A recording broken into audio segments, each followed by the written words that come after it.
tarde, turma de beneficiamento. Aqui é o professor Lucas e nós vamos dar sequência à nossa disciplina de controle estatístico de processos.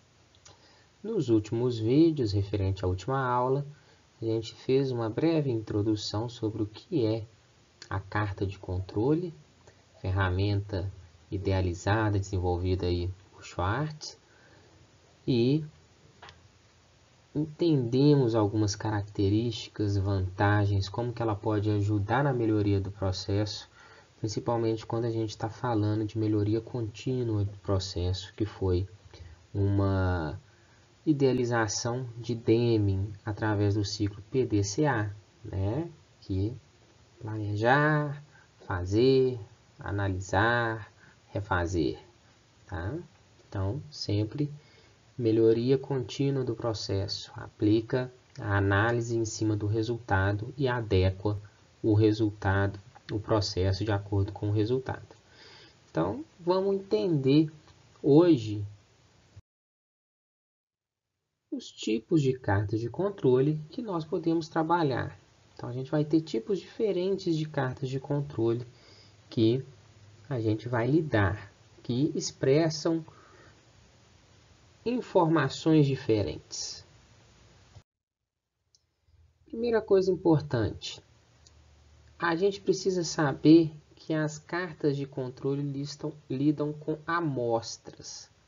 E cada amostra não se refere a apenas um indivíduo. Cada amostra se refere a um subgrupo de indivíduos.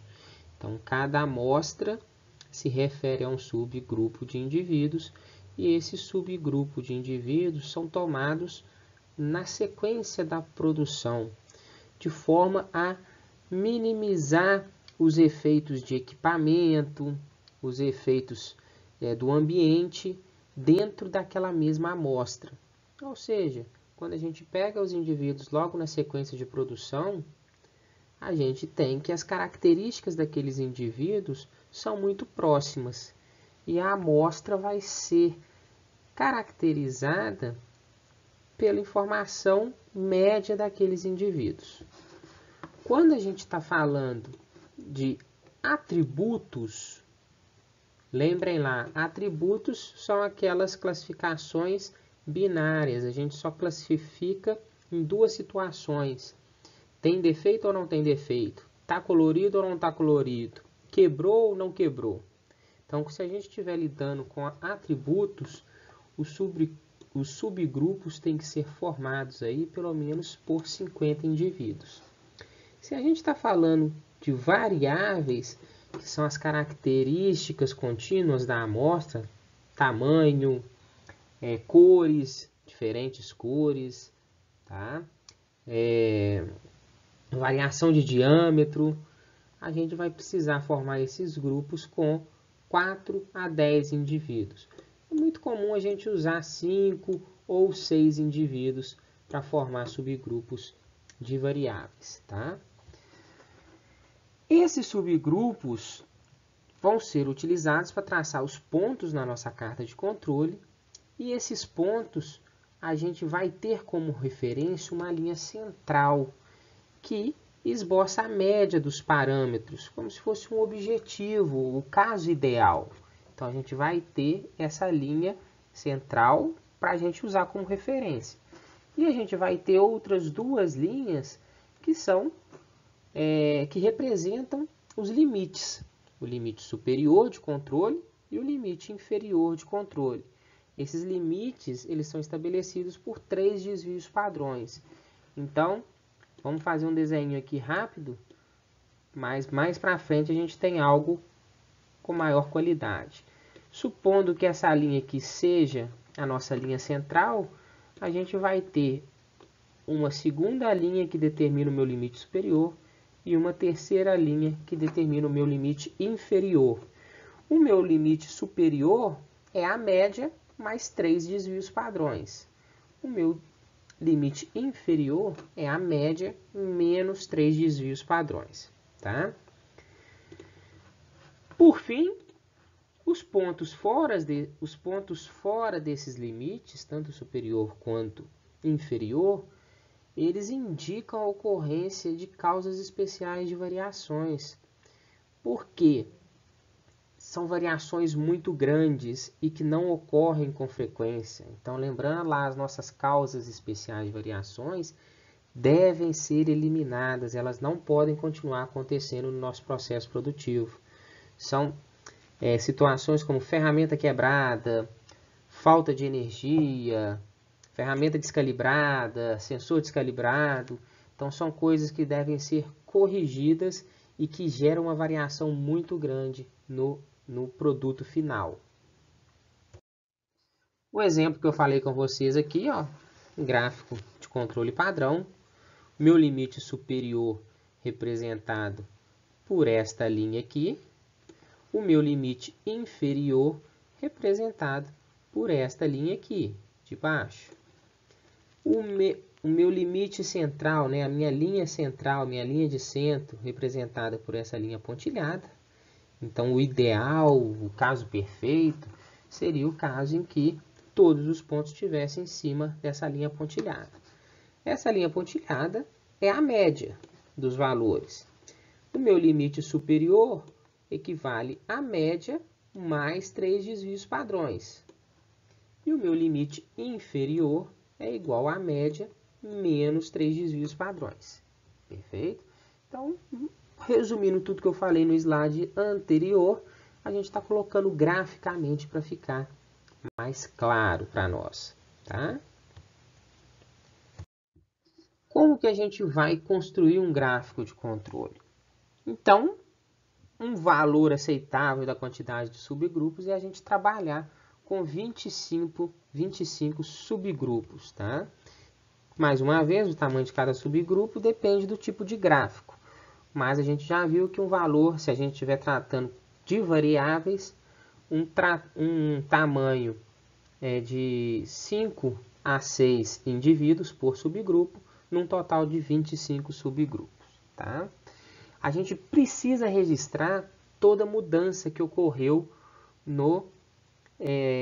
na realização do processo, porque se o nosso gráfico indicar alguma mudança durante o processo, a gente consegue identificar se essa mudança foi decorrente dessas mudanças de processo. Por exemplo, mudança da matéria-prima, mudou o tipo de material, mudou o operador da máquina, mudou o tipo de ferramenta e a gente começou a ter uma variação maior, pode significar que aquele operário não está fazendo o serviço correto, ou aquela matéria-prima não é uma matéria-prima de qualidade, ou a ferramenta que a gente está utilizando não está com corte legal, não é uma ferramenta adequada para o que a gente está querendo. Tá? Então, sempre que a gente fizer uma mudança no processo, a gente tem que registrar essa mudança, o momento em que ela ocorreu no nosso gráfico de controle, para se a gente tiver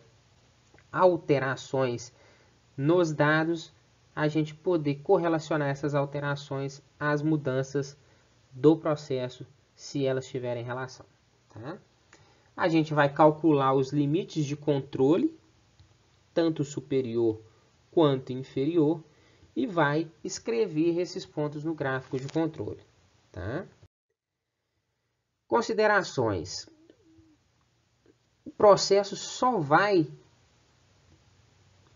sofrer os efeitos das causas especiais se ele não tiver sido colocado em controle estatístico. Em outras palavras, a gente fala que se a gente conseguiu eliminar todas as causas especiais e o processo só está sob efeito das causas comuns, então o efeito está sob controle estatístico.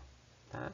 Falar que o processo está sob controle estatístico é falar que não tem causa especial de variação atuando sobre ele. Na maioria das vezes, quando a gente vai fazer a primeira análise de um processo, esse processo não está sob controle estatístico. A gente precisa fazer a primeira coleta de dados, pegar os pontos extremos, ver o que está causando aqueles pontos extremos para eliminar as causas especiais. Depois dessa primeira análise, com todas as causas especiais identificadas e eliminadas, a gente consegue afirmar que esse processo passa a estar em controle estatístico e, portanto, passa a ter o efeito somente de causas comuns. À medida que essas correções são realizadas, a gente precisa coletar novos dados. Aquela ideia do ciclo PDCA. Lembra a nossa escadinha? Opa, eu tinha uma variação muito grande, eu melhorei e diminuí a minha variação. Mas eu preciso fazer a mesma análise. Se eu continuar fazendo a mesma análise, mas o meu intervalo, os meus limites continuam os mesmos, vai sempre estar dentro do limite, eu nunca vou encontrar conformidade. Então, a partir do momento em que eu elimino os pontos que estão acima e abaixo do meu limite, ou seja, está tudo na minha região de interesse, eu preciso diminuir esse limite, diminuir essa região de interesse, para colocar cada vez mais perto da média os nossos dados. Tá? Então, os limites precisam ser sempre recalculados à medida que as correções são realizadas. No próximo vídeo, eu vou trazer para vocês os tipos de gráficos de controle. Tá? A gente entendeu algumas características que eles devem ter, principalmente com relação à construção deles e aos limites de controle. Então, na próxima aula, eu já vou trazer os exemplos desses gráficos de controle. Até o próximo vídeo, galera!